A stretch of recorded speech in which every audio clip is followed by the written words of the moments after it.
Hi, I'm Michael Artsis. Welcome to PressPassTV.com. Thanks for joining us. You're about to see a segment with my favorite author in the entire world, Lee Child. He writes these novels about this guy named Jack Reacher, who's a former military police officer turned vigilante. They're really cool, and you're going to learn a lot about Lee Child. He's really a nice guy. I spent a day with him in New York City shooting this segment, and I think you'll like it. How did you get into writing? Because I lost my TV job, and it was a question of what else can I do next that keeps me in the world of entertainment, and especially keeps me there without working for somebody else, you know, without having a boss. Lee Child is a New York Times best-selling author. His books, 11 of them, are all based on a former military cop turned vigilante named Jack Reacher. Reacher is a loner, and in his 11th book, called Bad Luck and Trouble, Reacher gets back with his old unit one more time. The basic plot for it was about my own experiences many years ago when I used to work in a real job with actual people.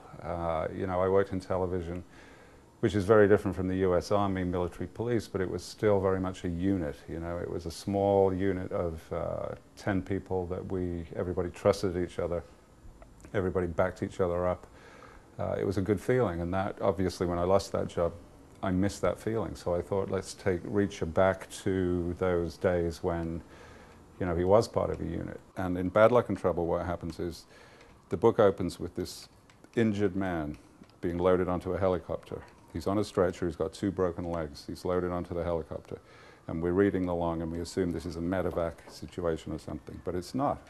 Because the helicopter comes to a stationary hover 3,000 feet above the desert floor out in California. They open the helicopter door and throw the injured guy out to his death. Then it turns out this is a guy that Reacher used to work with in his old unit many years previously. And another member of that old unit gets hold of him by a very ingenious method and tells Reacher this bad news and says, you've got to do something about this. And Reacher says, well, of course I'm going to do something about it. In this book, Lee makes Reacher ask internal questions of himself, which makes him seem human to his readers. One of the changes I wanted to explore was the idea that in the first 10 books, Reacher's incredibly self-confident. He's very sure of himself. He's very sure that he's made the right life decisions and he's living the way that he wants to live. And I thought, let's just ring the changes a little bit and make him slightly less unsure, you know. And what better way is there than he comes up against his old buddies, and he sees what they have done in the intervening period of time, and he kind of mentally compares it with what he has done, and he's, for the first time in his life, he's not totally sure he's done the right thing. Lee says he doesn't do much research for his books. Well, cars I know about anyway. You're a guy. I'm a guy, yeah. I mean, and I'm the sort of guy that knows about cars, but not necessarily about guns. So guns, I read, you know, catalogs, magazines, talk to people, all that kind of thing. I do very little specific research because I figure it's far better, it's going to come across in the book far more plausibly and in a much more integrated way if it's stuff that you already know. You ever walk around and get an idea for a story? You know, I've never gotten an idea from anything I've actually seen on the street, I don't think. You know, you walk around and you hear snippets of conversations that are great. In fact, I think somebody published a book of just... yeah, there's a website. Yeah, there's all kinds of things where just these little 2-3 sentences that you overhear are just fascinating. And I guess you could develop an idea where you walked by somebody and heard something pretty sinister, and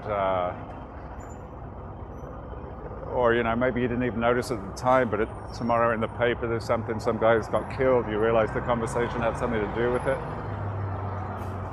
But I've never actually literally stumbled across an idea just like that.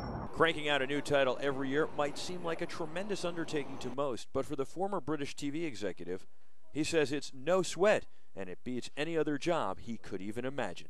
Well, it works that I'm completely obsessed with one book, and I realize that I've got more books to do, and I know that I have not got a single idea. I just think, okay, I'm working on this book, and that will be my last book ever because I'm out of ideas now. And I finish that book, and then I take a break, and usually towards the end of the summer, it's kind of like a sneeze, you know, it's like a sneeze that lasts all of August for me, actually, which is that I get this tiny little germ of an idea, and it builds up and up and up, and then all of a sudden, when I'm due to write the next book, it comes out like a sneeze. You know, this is the idea, this is the plot, this is the start. Lee is British, but has been in America for more than 2 decades and currently lives in the city that never sleeps. How did you pick New York City to settle? Lifelong ambition. It's the capital of the world, you know. Anywhere you go in the world, people know about 2 places, their own capital in New York, you know, Paris, New York, London, New York, Berlin, New York, whatever it is. New York is always everybody's favorite. What's your favorite part about the city? Oh, everything. Convenience, you know, if I want to do my grocery shopping at 4 in the morning, I can do that. If I want it delivered, I can do that. Everything is here, and if it's not, it will be next week, you know.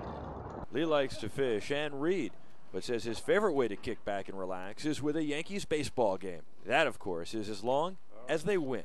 I was here one summer, 1976, and my father-in-law gave me Yankee Stadium tickets, and it was just one of those gorgeous afternoons with the old-timers game first, and it was just great. It just turned me on right there. How into them do you get? Pretty into them. I mean, I have a theory about sports that all my life I've needed to be into sports, and that is because, you know, for most people, everything is your problem. You know what I mean? It's about, you've got to do something. You're responsible for everything. Your home, your job, everything is down to you.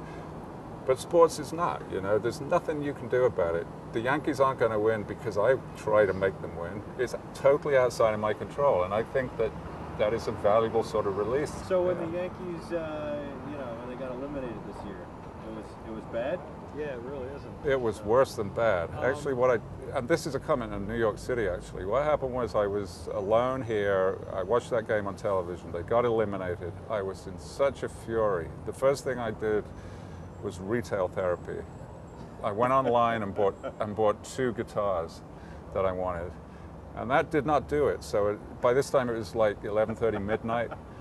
I went out 11:30 midnight, and to be honest with you, I was looking for a fight. I just wanted a release. I went out and I was stomping through Union Square, not worrying if I was colliding with people, barging my way through. I just wanted somebody to start something so I could vent. But New York City these days... Would you have gone through with it? Oh, you bet. New York City these days is so civilized. I was stomping along, barging people out of the way, and they were all saying, "Oh, sorry, pardon me, sorry, excuse me." You had a little reacher in you. Yeah, you can't even get a decent fight when you want one. While Lee adores gadgets and watches, his other passion is for cars. I got a Jaguar S-Type R. Very nice. Yeah, very nice car. There's 65.149? Yeah, somewhere. I mean, it's got a 6-speed automatic, which is frankly a little bit soggy, so, you know, probably somewhere in the 60s, 0 to 60. Yeah. And why go with the Jaguar? Because the hospital that I was born in, the front door of the hospital was about 30 feet from the front door of the Jaguar factory in Coventry, England. So I thought it's a kind of homage to the place I was born, basically. What do you think your favorite car to drive is that you've driven throughout your life? In a weird way, the smallest, simpler cars have been, you know, I've had a real affection for them. In Europe, I had a Mini, you know, not the new Mini, the old Mini. The old one. Tiny car, but very basic, but a lot of fun. Handled very well. Yeah, handled great. And I had a tiny little French car called a Renault 4 that was just very friendly, nice car. I got to go in here and buy Valentine's card. What's around there? Any good ones? I look for what is not gonna get me into trouble. All right, come on, come